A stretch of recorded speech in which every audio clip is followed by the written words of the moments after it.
இங்க ஒரு வயசான பெரியவர் தன்னோட பேரனும் பேத்தியும் அன்பா விளையாண்டுட்டு இருக்கிறத பார்த்துட்டு உள்ள இருந்து ஒரு தாலிக்கயிறு எடுத்துட்டு வந்து அந்த பையனோட கையில கொடுத்து அந்த பொண்ணோட கழுத்துல கட்ட சொல்லுவாரு.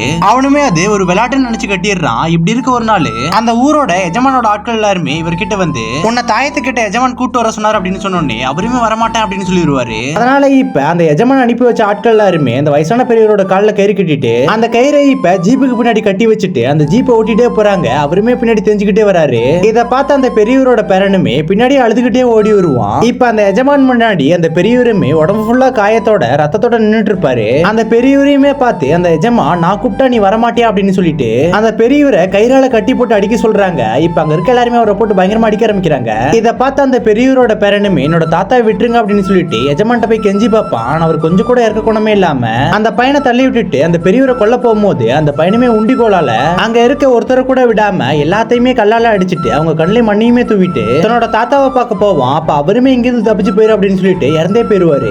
இப்ப அதே நேரத்துல காட்டுக்குள்ள பெரிய ஜமீன் போயிட்டு இருக்கும் போது அவர் மேல வலைய போட்டு கொல்ல பார்ப்பாங்க. அப்ப இந்த சின்ன பையன் தான் அவரை காப்பாத்த உண்டிகோலால அங்க இருக்கவங்கள அடிப்பான். அந்த நேரத்தை பயன்படுத்திக்கிட்டு அந்த பெரிய ஜமீனுமே அந்த வலையை விட்டு வெளியில வந்து அங்க இருக்க எல்லாத்தையுமே அடிச்சு போட்டுட்டு இந்த பையனை கூட்டிட்டு தன்னோட மாளிகைக்கு போறாரு. அப்ப அந்த பையனுக்கு சாப்பாடு போடும் போது அவங்க கொடுத்த சாப்பாடை ஒரு பெருக்க விடாம எல்லாத்தையுமே சாப்பிட்டுருவான். அதை பார்த்த அந்த ஜமீனுமே அந்த பையனை தனியா கூட்டிட்டு போய் நீயுமே என்ன மாதிரி மிகப்பெரிய ஒரு பலசாலி அப்படின்னு சொல்லிட்டு அந்த பையனை தாங்கூட வளர்க்க ஆரம்பிக்கிறாரு. இப்படியே இப்ப இந்த பையனுமே வளர்ந்து மிகப்பெரிய ஒரு ஆளாயிடுறான். அப்ப அங்க இருக்க சின்ன ஜமீனை கொல்றதுக்காக இவனை அனுப்பி வைப்பாங்க. இவனுமே அங்க போய் அங்க இருக்க எல்லாத்தையுமே அடிச்சு போட்டுட்டு அந்த ஜமீனை தன்னோட தாத்தாவோட காலில் கயிறு கட்டி தரத்தரன்னு இழுத்துட்டு போய் எப்படி கொண்டாங்களோ அதே மாதிரி அவரோட காலில் கயிறு கட்டிட்டு அவரை தரத்தரன்னு இழுத்துட்டு வரான். இப்ப அவனை பெரிய ஜமீன் முன்னாடி நிக்க வச்சு அவனோட கழுத்துல செருப்ப மாட்டி அசிங்கப்படுத்திடுறாங்க.